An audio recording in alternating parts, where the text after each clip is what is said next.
আলাইকুম। ওয়ালাইকুম আসসালাম। আপনি কিবার বলতেছেন? হাই মা, কি খবর? এই দেশে ক্লান্তের দুর্যোগ অবস্থার ভিতরে এখনো কি পেপার কেউ পড়ে? কেন, পেপার তো আমার পুরাতন অভ্যাস। পেপার তো পড়ি, পেপার তো না পড়লে আমার ভালো লাগে না। তুমি তো জানো, দেশের খবরাখবর জানতে হয়। এই দেশের যে অবস্থা এ সম্পর্কে মানে আপনি এখনো জানতে পারেননি। আমি বাজার থেকে আসার সময় দেখলাম ওই চা দোকানে টেলিভিশনে যে খবর দেখাচ্ছে ভারতের যে পানি এসে একদম বন্যা এসে গেছে। একটা দুর্যোগপূর্ণ অবস্থা, মারাত্মক ঝুঁকির দিকে দেশ চলে যাচ্ছে। আপনি টেলিভিশনে একটু অন করে দেখবেন। সত্যি কথা বলতে কি, আসলে টেলিভিশন আমার দেখতে ইচ্ছে করে না, মনে সায় দেয় না, বুঝছো? কারণ হচ্ছে এই যে টেলিভিশনে শুদ্ধ মিথ্যে কথা বলে। এই যে মানে দেশে এই সমস্যা সে সমস্যা, কোনো সমস্যা দেখানোর নামে খোঁজ নেই। শুধু মনে করো ওই সেই মিথ্যা কথা বলে মানুষজন বিভিন্ন সমস্যা, কিন্তু ওই বগুড়ার বাতাবিলের ফলন কোথায় ভালো হয়েছে এই রিপোর্ট ছাড়া আর কিছু দেখায় না। ভাই এটা তো অনেক আগের কথা, 5ই আগস্টের আগের কথা।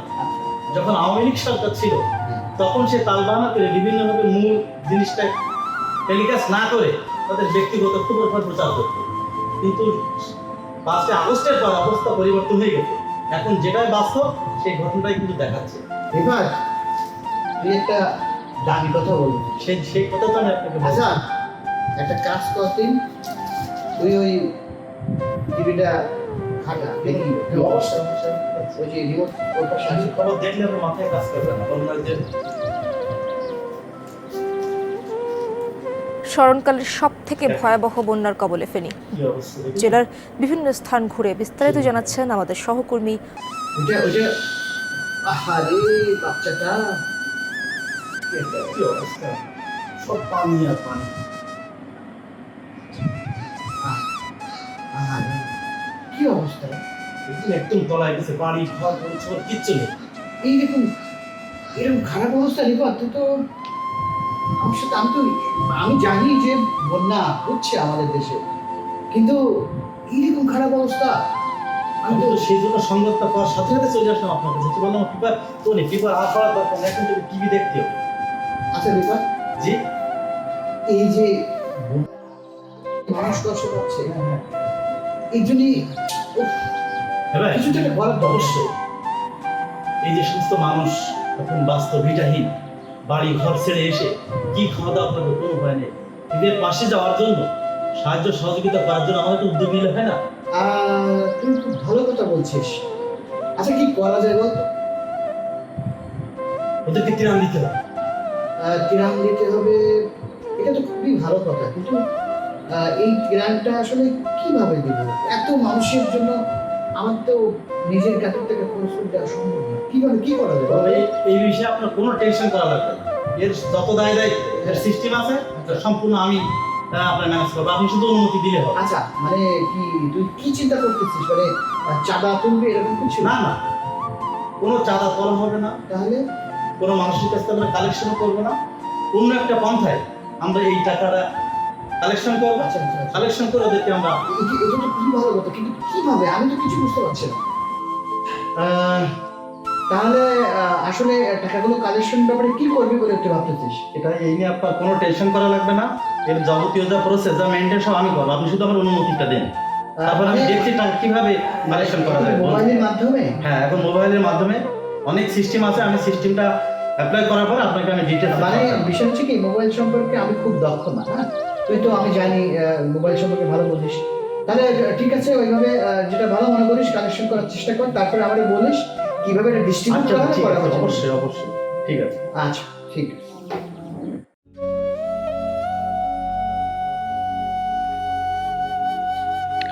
আসসালামু আলাইকুম, প্রিয় দেশবাসী, আপনারা কেমন আছেন?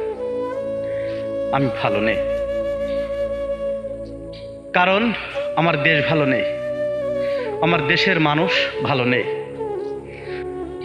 আমার পার্শ্ববর্তী দেশ ভারত, আপনারা জানেন, তাদের পানি বাঁধ ভেঙে আমাদের দেশে ঢুকিয়ে দেওয়ার কারণে ফেনী সহ 11টি জেলা বন্যায় কবলিত হয়ে মানুষ বানভাসী অবস্থায় খুব দুরবস্থায় জীবন কাটাচ্ছে। তলিয়ে গেছে সব ফসলি জমি, ঘরবাড়ি তলিয়ে গিয়ে লক্ষ লক্ষ মানুষ আশ্রয় নিয়েছে বিভিন্ন জায়গায়। শুধু মানুষ না, বন্যার বানের পানিতে ভেসে গেছে গরু, ছাগল, হাঁস, মুরগি সহ অনেক কিছু। মারা গেছে অনেকেই। আর চরম দুর্দশার মাঝে যারা বেঁচে আছে তারা খাদ্য আর আশ্রয়ের অভাবে ধুকে ধুকে মৃত্যুপথ যাত্রী। তাদের অবস্থা এতই করুণ যা মুখে বর্ণনা করা সম্ভব না। তাদের দুঃখে আমি দুঃখিত, তাদের কষ্টে আমি কষ্টিত, তাদের বেদনায় আমি বেদনার্থ। এই মুহূর্তে তাদের আরতিতে আমার বুকটা ফেটে চুরমার হয়ে যাচ্ছে। টেলিভিশনে যখন তাদের করুণ ছবি দেখে আমি আর কান্না থামাতে পারলাম না, বুকটা ভেঙে খান খান হয়ে গেল।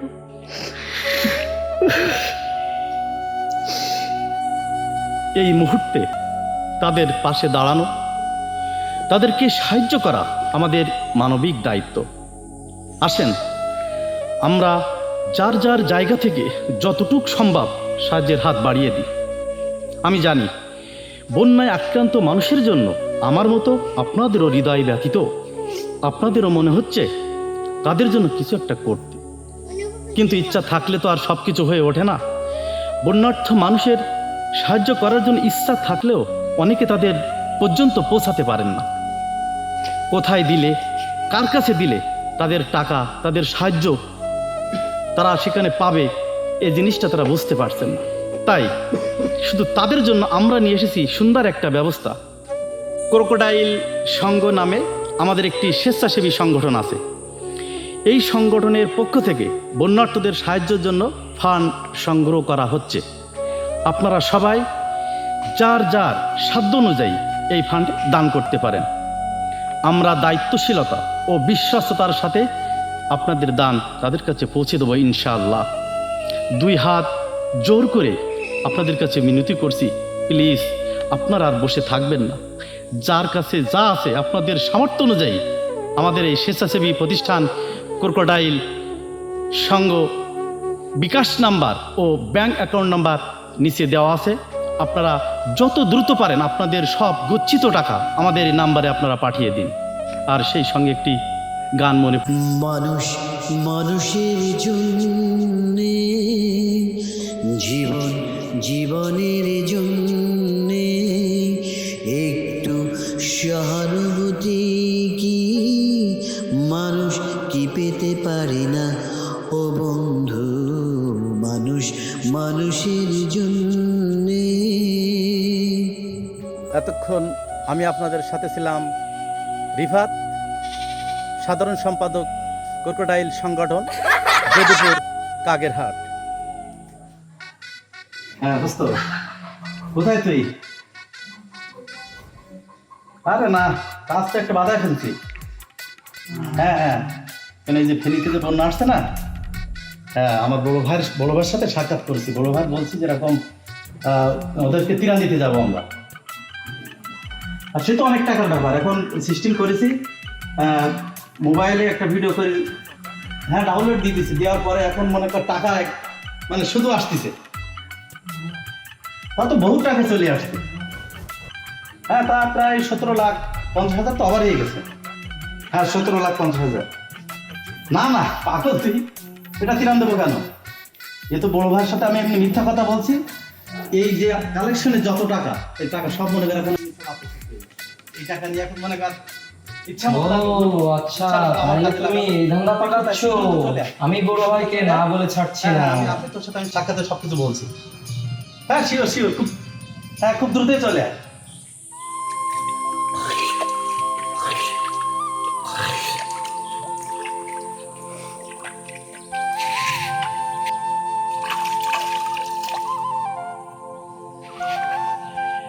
রিফাত, এই রিফাত, হ্যাঁ ভাই, হ্যাঁ কোথায় যাচ্ছিস? কোথায়? আমার ইমার্জেন্সি কাজ আছে, আমি তো বাজারে যাবো। আমার যেটা দরকার ছিল তোর কাছে। বাজার থেকে এসে তো আবার সাক্ষাৎ পাবানি ভাই, আমি তো ব্যস্ত। আশ্চর্য ব্যাপার, এখন খুব ব্যস্ত। এই ছেলেটার কোনো খোঁজ খবর নেই সংসারের দিকে। ত্রাণের টাকা তোলার কথা সেদিন বললো, অথচ এখন ডাকতেছে খুব ব্যস্ত। বিষয়টা কি? এটা একটু খোঁজখবর নেওয়ার দরকার। ঠিক আছে, আমি দেখবার এই বিষয়টা কি। আচ্ছা জি এদিকে আসো ছোট ভাই, এদিকে আসো, এদিকে আসো, এদিকে আসো। আচ্ছা জি, কোথায় যাচ্ছিলে? সামনে যাচ্ছিলাম, একটু কাজ ছিল। আচ্ছা, বিষয় হচ্ছে তোমার ওই যে মাঝি ভাই, জি জি জি ওই যে রিফাত, জি। ওই কিছুদিন আগে ওই হচ্ছে ওই বন্যায় ক্ষতিগ্রস্ত মানুষের ত্রাণ দেওয়ার জন্য আচ্ছা আচ্ছা টাকা পয়সা কি দেখি করে মোবাইলের মাধ্যমে উঠাইছে। আচ্ছা। এখন ওর কোনো খোঁজ খবর নেই, টাকা পয়সা উঠলো কি না উঠলো। ওরে আমি ডাকলাম, মাঝে দেখা হলো ওই ও যাচ্ছিল, তো দেখলাম খুবই ব্যস্ত। আসলে বিষয়টা কি তুমি কি কিছু জানো? ব্যাপারটা হয়েছে, তার তো লাইনঘাট খুবই খারাপ।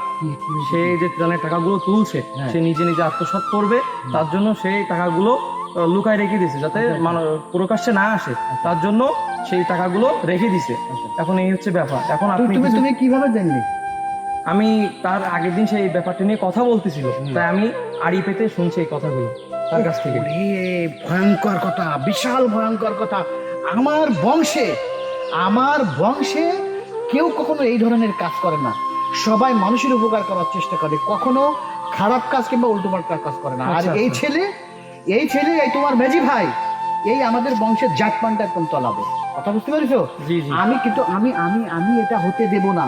আচ্ছা, আমি এর একটা ব্যবস্থা গ্রহণ করবো। শোনো, এইটার থেকে ওকে থামানো দরকার। অবশ্যই। আর আমি শুনলাম না কেউ একটা নতুন মোটরসাইকেল। হ্যাঁ, একটা নতুন মোটরসাইকেলও কিনছে আবার কয়েকদিন আগে।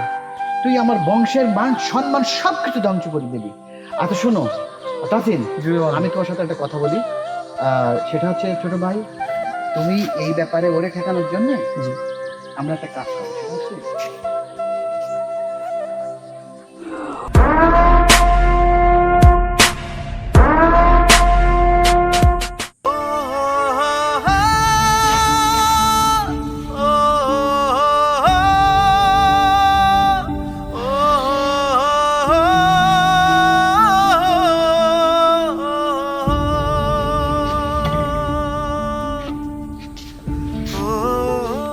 কি ব্যাপার মেজো ভাই, কেমন আছো? ভালো না ছোট ভাই, কেন, কি হয়েছে? মারাত্মক ভুল করে ফেলেছি আমি খুব এর ভিতর কষ্ট আছে। আমি এর ভিতর মাঠে থাকতে পারছি না। তোমার তখন এত মনে ছিল গরমের না ভিতরে যখন এত তুমি বন্যায় ক্ষতিগ্রস্ত মানুষের টাকা আত্মসাৎ করেছো? ভাই তো শুধু আমি তো বুঝতে পারিনি, তো আমি করিনি। তো আমি দেখলাম অনলাইন অনেক লোক এই করতেছে, না, তুমি তাই তো দেখে তো আমি করেছো। করতে, তাই দেখে তো আমি করতে যে আমার মস্ত বড় ভুল হয়ে গেছে। আমি বিশাল ভুল করেছি। এবার তুমি যে ভুল কাজ করেছো এর সাথে তো তোমাকে পেতেই হবে মেজো ভাই।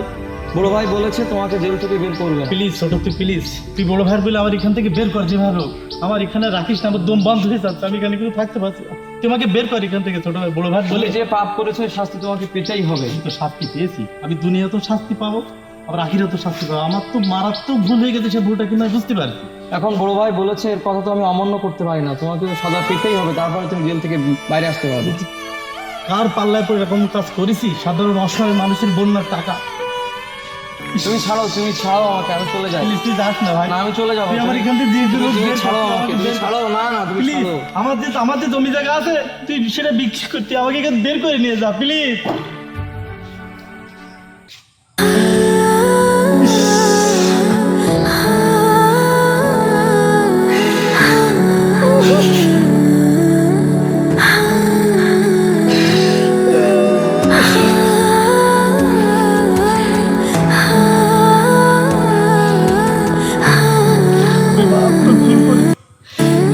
সাধারণ অসহায় দুর্গত মানুষের টাকা আমি কালেকশন করে, সে টাকা আমি যে নিজে আর আমি বন্ধু বান্ধব মিলে যে টাকাটা নষ্ট করেছি, সেটা আমার মারাত্মক ভুলে, তার শাস্তি আমি এখানে ভয়াবহ শাস্তি ভুগছি। আসুন আমরা বন্যার্তদের সাহায্যে এগিয়ে আসি। একই সাথে বন্যার্তদের সাহায্যের নাম করে যারা মানুষের আবেগকে কাজে লাগিয়ে প্রতারণা করছে, তাদের বিরুদ্ধে সচেতনতা গড়ে তুলি।